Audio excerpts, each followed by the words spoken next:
안녕하세요. 행복씨앗입니다. 오늘도 시장을 정리하면서 하루를 마무리하는 시간을 가져볼까 합니다. 오늘 우리 시장은 코스피도 코스닥도 하락 마감했습니다. 코스피는 1.69%, 코스닥은 1.89% 하락 마감했습니다. 코스피 같은 경우는 외국인들하고 개인들이 오늘 순매수를 했습니다. 그런데 이 외국인 순매수 있죠? 상당 부분이 화학업종에서 일어났습니다. 그래서 수급을 좀 더 자세하게 들여다보면은 이 기타계에서 물량을 받아가지고 이 외국인들이 가져온 거예요. 그러면은 저게 장 외에서 거래가 되었다. 그러니까 우리가 장중에 주식을 사고 파는 게 아니라 장 외에서 주고 팔았다. 그게 들어왔다고 보시면 됩니다. 저거는 오늘 거래된 게 아니라 한 며칠 전에 저런 거래가 있었고 오늘 저게 이제 신고가 돼서 집계가 됐을 수도 있습니다. 그러니까 저거는 시장에 큰 영향을 미치지 않았고 그 외국인들의 수급은 이 중형주 쪽으로는 여전히 순매수를 하고 있다. 이렇게 정리하시면 되겠습니다. 그리고 코스닥 같은 경우 오늘은 기관들만 순매수를 했는데 요즘 아마 이 코스닥에서 반대 매매가 많이 나오는 것으로 추정이 됩니다.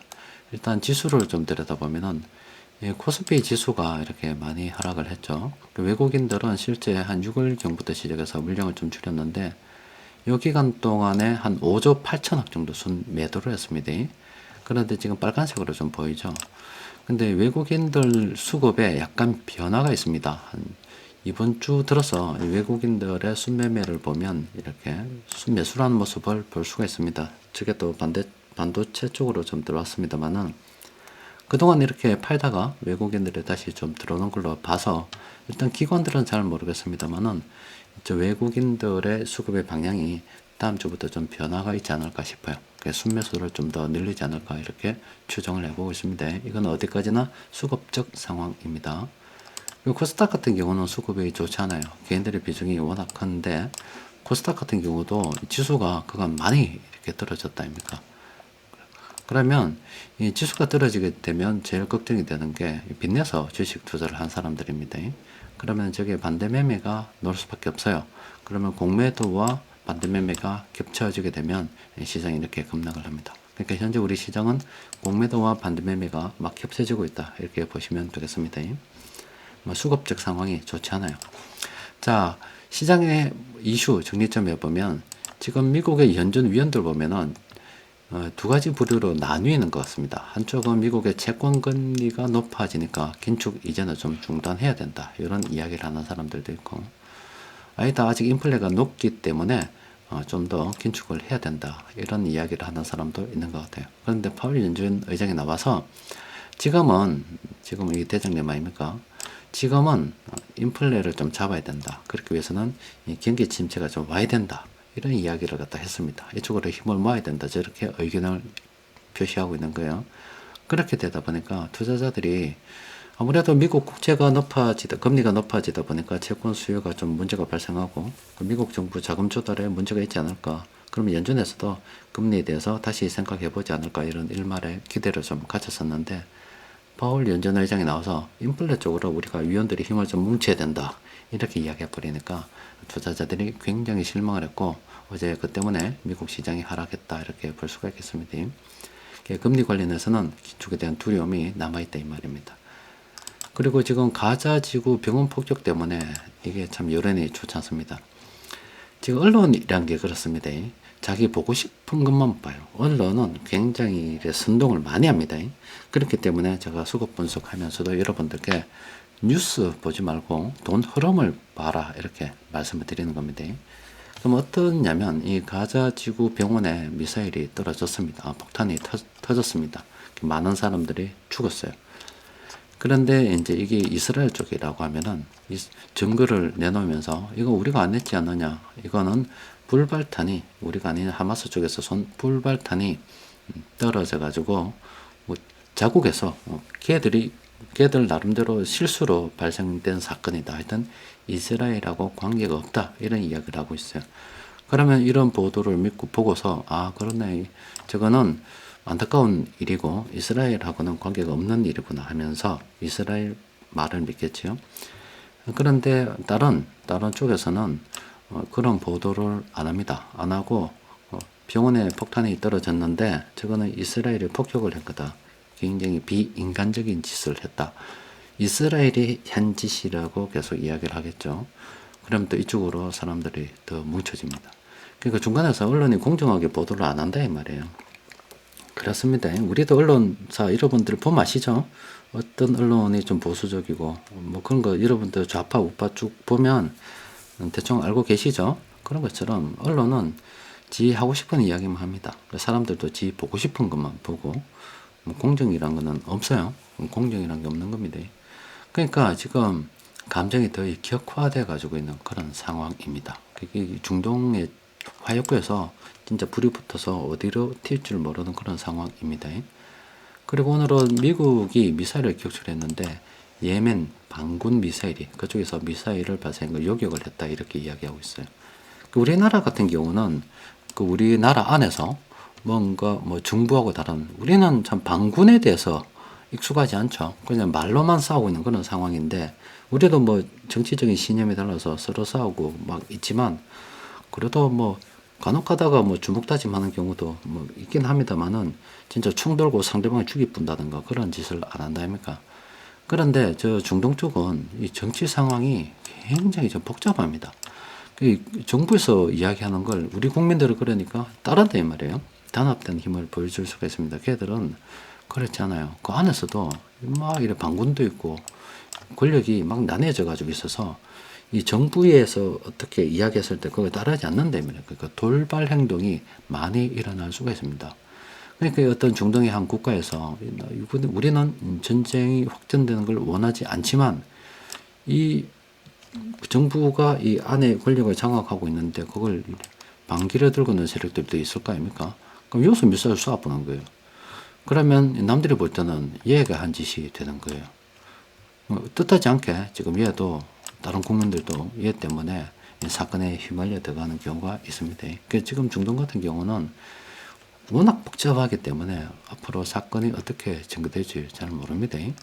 그러니까 여기 참 굉장히 불안한 상황이고 또 우리나라에서는 지금 수급적으로도 좀 좋잖아요. 지금 카카오 난리 나쁘습니다. 이제 시세 조정. 이게 부르는 거는 뭔가 증거를 가지고 있기 때문에 부르는 겁니다. 앞으로 어떻게 날아갈지 몰라도 굉장히 주가가 많이 하락했고 또 시장이 전반적으로 하락을 많이 했기 때문에 지금 반대매매 물량들이 막 튀어나오고 있는 그런 상황입니다. 그러니까 반대매매 나오고 또 공매도 튀어나오면 반대매매가 더 많이 나오는 악순환이 계속 반복이 되고 있습니다. 지금 충분히 저걸 갖다가 반대매매 공매도 같은 경우는 기술적으로 충분히 만들 수 있죠. 요즘에 어떤 세상인데 저걸 갖다가 기술적으로 처리하지 못하겠어요. 자꾸 단속 이야기지가 언젠데 안 되죠. 근데 제가 이래 볼 때는 뭔가 있지 않을까 싶어요. 우리가 개미들이 모르는 뭔가 어떤 계약으로 치면은 이면 계약이 있지 않을까.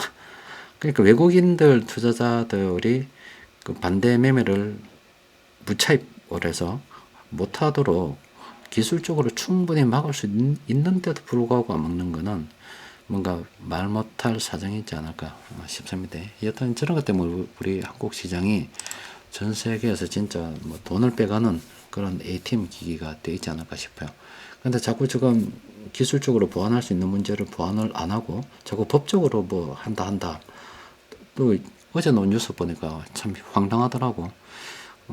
반대 공매도를 자주 애가 들키면 처벌하겠다 이렇게 이야기하는데 그럼 한두 번 하는 거는 괜찮다 이 말이냐? 그것도 아니잖아요. 그러니까 참 이게 어떻게 이렇게 돌아가는지 모르는데 아마 이래 수장이 들어와서 금융위원회나 금융감독원에 어떤 수장이 들어와서 자기도 뭔가 의지를 가지고 들어왔겠지만 들어와서 보니까 뭔가 피치 못할 사정이 있지 않을까. 또 국회의원들이 이런 거 못하도록 입법을 하려고 하다 보니 얘가 또 자료를 갖다 주면서 이런 말 못할 피치 못할 사정이 있습니다. 이렇게 하는 게 아닐까 그렇게 일단 추정이 됩니다.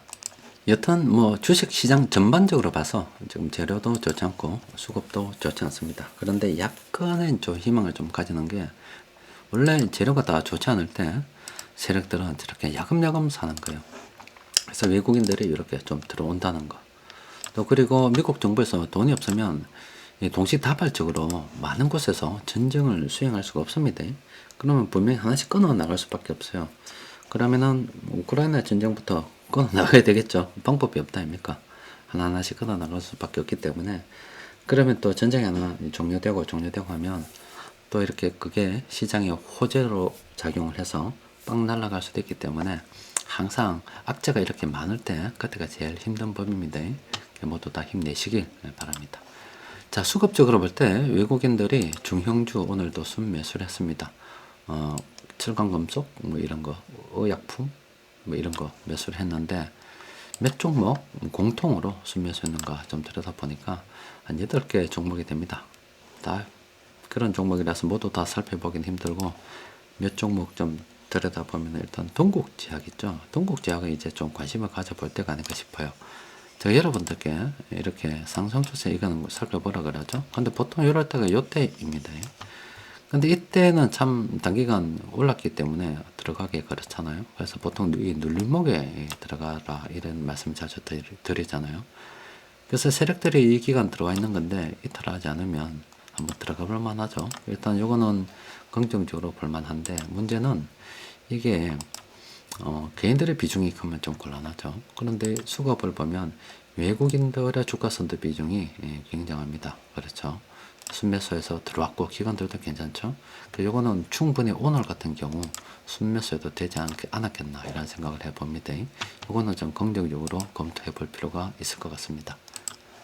그리고 유한양행은 아이고 이거는 좀 더 기다려야 됩니다. 하락 추세 평범한 구간이라서 일단 추세가 무너져 버렸습니다. 좀 더 기다려야 됩니다. 그리고 시장 전반적으로 이렇게 보면 좀 하락 추세의 종목들이 훨씬 더 많습니다. 상승 추세 종목보다 훨씬 더 많아요. 시장에 공포가 엄청나게 지금 많이 생기고 있고 특히나 이 반도체 반대 매매에 당한 분들 빚내서 주식 투자했다가 반대 매매에 당한 분들께서는 정말로 죽을 심정일 겁니다. 여러분들께서도 과연 그 투자를 진행하면서 투자라고 하는 것을 사실 우리가 제대로 배워본 적이 없어요. 누가 가르칩니까? 그런데 다행스럽게도 다행스러운 게 운이 좋은 사람들이 좀 있긴 합니다. 그게 뭐냐면 자라는 과정에서 학교에서 가르치지 않아요. 투자라고 하는 것을. 그러니까 워렌 버핏이 있어요. 워렌 버핏 자녀들은 투자에 대해서 굉장히 익숙하겠죠. 우리 아빠가 굉장히 젊을 때부터 투자를 시작했고 오랜 기간 투자하다 보니까 결국 좋은 성과를 내더라. 이걸 아빠가 하는 걸 워렌 버핏 자녀, 이 손자, 손녀들은 다 보고 안 자랐겠습니까? 그러니까 워렌 버핏이 투자는 그 기간 동안에 시장이 늘 좋았던 것만 아니고 시장이 오를 때도 있었고 하락할 때도 있었고 막 그랬다 이 말이에요. 그런데 워렌 버핏이 돈을 두고 있다 보니까 시장에 돈이 줄어들 때 기업들이 와서 워렌 버핏 보고 돈 좀 빌려도라고 했을 때 워렌 버핏은 돈도 빌려주면서 남들보다 훨씬 더 좋은 조건에 딱 뭐 기업 주식도 받고 돈도 빌려주고 아니면은 우리로 치면은 나중에 돈 빌려준 것을 갖다가 주식으로 뭐 전환할 수 있는 그 여러 가지 옵션도 좀 걸고 좋은 조건에 돈을 빌려주고 나중에 그게 좋아지면 그 좋은 조건이 훨씬 더 많은 수익을 거둘 수 있는 딱 하나의 그게 되는 걸 봐왔단 말이에요. 그러니까 현금을 들고 있고 시장이 어려울 때 딱 뜨고 있다 보면 투자할 때가 생기는구나. 어릴 때부터 쭉 부모의 하는 일을 쭉 보면서 투자란 이렇게 진행이 되는 거구나. 이렇게 경험을 하면서 자란단 말이에요. 그러면 시장이 좋을 때 나쁠 때 어떻게 대응해 가는 것을 부모의 경험을 또 자기가 간접 경험을 통해서 알게 됨으로써 이렇게 하면 되는구나 하고 생각하는 거예요. 근데 대부분의 사람들은 뭐 투자라고 해본 적이 없잖아요. 그냥 학교 다닐 때는 부모한테 용돈 받아서 뭐 계속 쓴 거고 용돈 받으면 그냥 다 쓰는 거예요. 그렇잖아요. 또 그리고 뭐 은행에 조금 모아놨다 하더라도 뭐 그건 또 뭐 사고 또 쓰는 거예요. 그래가지고 뭐 직장을 가졌을 때 이제 처음으로 뭐 한번 해보는데 그것도 학교 다닐 때 형편이 괜찮아서 뭐 부모가 등록금까지 대줘줬다 하면 괜찮습니다만은 학자금 대출 받고 뭐 받고 하면은 사회 진출할 때부터 빚 갚기 바쁩니다.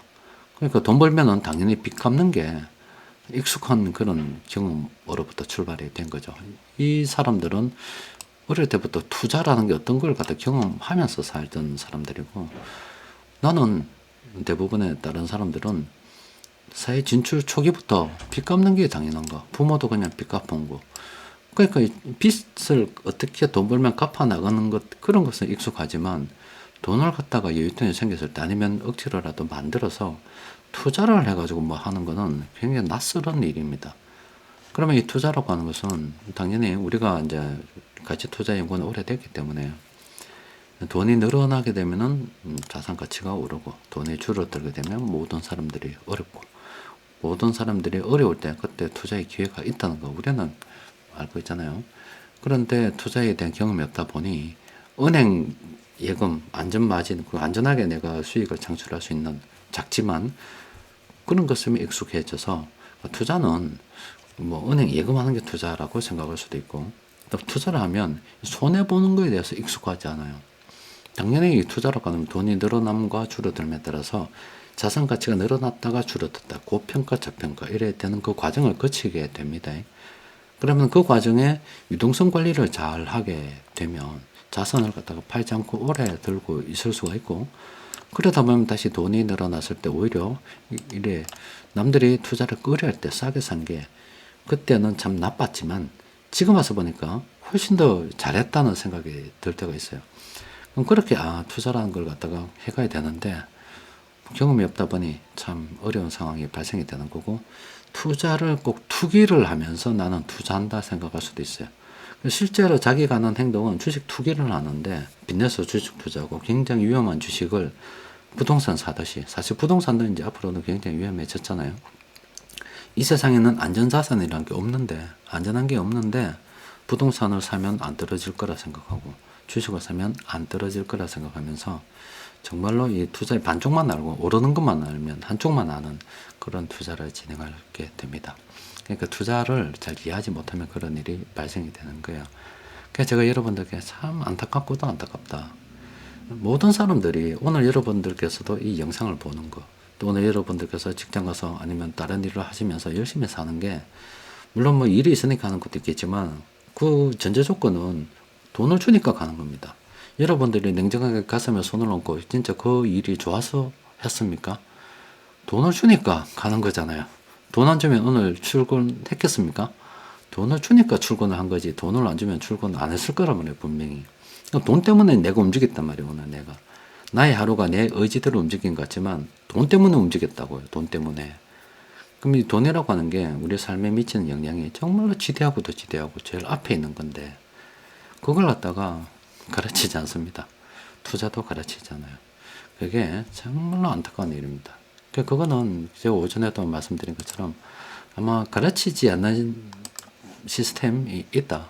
학교에서 졸업할 때까지 계속 여러 학교를 거치는 동안에, 성장하는 동안에 계속 취업, 끝까지 취업 이런 이야기를 했는데 투자에 대한 이야기를 언제 하겠어요. 그리고 요즘 같은 경우 의대 정원 늘린다고 난리 났잖아요. 아마 앞으로 의사도 먹고 살기 힘들 겁니다. 제가 학교에 들어갈 때, 저 때는 저는 건축과 나왔습니다. 건축과가 엄청나게 인기가 좋았습니다. 그때 우리나라 건설 경기가 굉장히 좋았기 때문에 건축과가 공대에서는 제일 높은 그런 학과였습니다. 제일 좋았어요. 그런데 개판이 됐습니다. 건축과 나온 사람 개판됐죠. 또 그리고 한때 변호사 괜찮았습니다.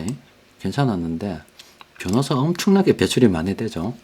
그래서 요새 참 변호사들 옛날에 참 보기 힘들었는데 요즘은 다양한 분야에서 변호사를 많이 볼 수가 있습니다. 당연히 변호사들 수입이 예전만 못하죠. 근데 물론 서비스 차원에서는 괜찮겠죠. 지금 의대 열풍이 불어서 지금 의대에 난리 났죠. 그리고 앞으로 우리나라가 노인 인구가 점점 늘어날 수밖에 없잖아요. 그러면 의사가 더 필요한 거는 사실이다 아닙니까?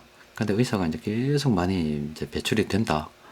그러면 의사의 위상이 지금과는 앞으로는 좀 달라지겠죠. 그러니까 사람들이 항상 공무원 여러분들 한참 지금 공무원 좀 시들시들한데 되기 힘들 때가 있었습니다.